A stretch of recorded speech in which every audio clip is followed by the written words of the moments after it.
Hi, I'm Damien Harris, and I'm speaking to you today in my role as the chair of the Fermanagh and Tyrone Labour Party. I wanted to address our comrades from across the United Kingdom, many of whom will have been concerned at developments here in Northern Ireland, which led myself and other members of the Labour Party in Northern Ireland to stand for election here in defiance of our National Executive Committee. I understand why our standing as Northern Ireland Labour Representation Committee may have ruffled some feathers in the Labour Party. And I understand those who believe that perhaps we should have waited until after the current review was complete. It's important that members abide by the rules, and I want to make this perfectly clear. The rules exist to protect and serve the wider Labour movement. So it was with a heavy heart that I chose to risk my membership of the Labour Party, a party that I love and have been a member of my entire life.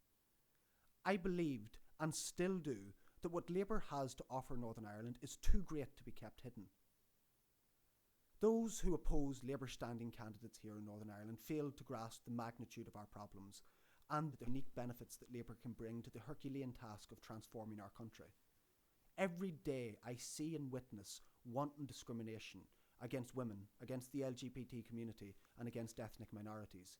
Here, Labour has something useful to offer Northern Ireland. Every day I see and we witness further deterioration in our NHS services. The NHS is Labour's greatest legacy. Here, Labour has something useful to offer Northern Ireland. Every day I see and we witness the segregation that begins in our schools. Here, once again, Labour has something to offer, something useful to offer Northern Ireland. Every day I see and we witness our skills shortages, our crumbling infrastructure and our low wage culture. Our economy is in desperate need of investment, not further austerity. And here, Labour has something useful to offer Northern Ireland. To those Labour members who oppose or object our standing here, I ask that you hear our message. This place, our home, more than any other part of the United Kingdom, needs a life-giving injection of Labour values. I would have preferred to have stood as a Labour candidate, but I am humble enough to know that the Labour brand is not enough to win votes. Although we have not succeeded this time, nevertheless I believe that our values and the values of the people of Northern Ireland are not so different. Compassion, fairness, equality. All we ask in return is the solidarity of our fellow party members and comrades from the Labour Party movement across the United Kingdom. While I am proud of what we have achieved, a great deal more is required of all of us if we are to succeed in earning the trust and the validation of voters here.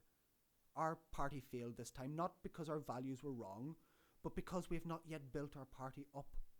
We must learn to engage people here on a wide enough scale so we can properly compete for hearts and minds. Only then can we win their votes. We now look to the future. We must not retreat to the sidelines or allow ourselves to be marginalised. This must be our first step, not our last hurrah. This is what I believe in. Sinn Féin DUP have not succeeded for us, and Northern Ireland deserves better. Labour must challenge them. Sinn Féin DUP are bleeding us dry. Working people of Northern Ireland deserve a champion, and Labour can be that champion. Welfare is not a privilege, but a mark of our civilization, a testament of our humanity. Families affected by welfare cuts deserve better than Sinn Féin's Tory appeasement. Labour can be a home for all, regardless of background. Labour's legacy in Northern Ireland, securing the Good Friday Agreement, inspires all of us. By drawing support from both sides of the divide, we can help show the violent element that their day is well and truly gone. Labour will always be a voice for the LGBT community because Labour will always speak up for the persecuted. The battle for equality continues, and we will not stand idly by. Labour will stand up for the young, whose opportunities have been sacrificed upon the altar of austerity. Labour will always stand shoulder to shoulder with the trade unions, protecting workers' rights. Labour will stand for Northern Ireland. And for Labour in Northern Ireland, our work starts now, because this is not the end. We are determined. This is just the beginning. Thank you.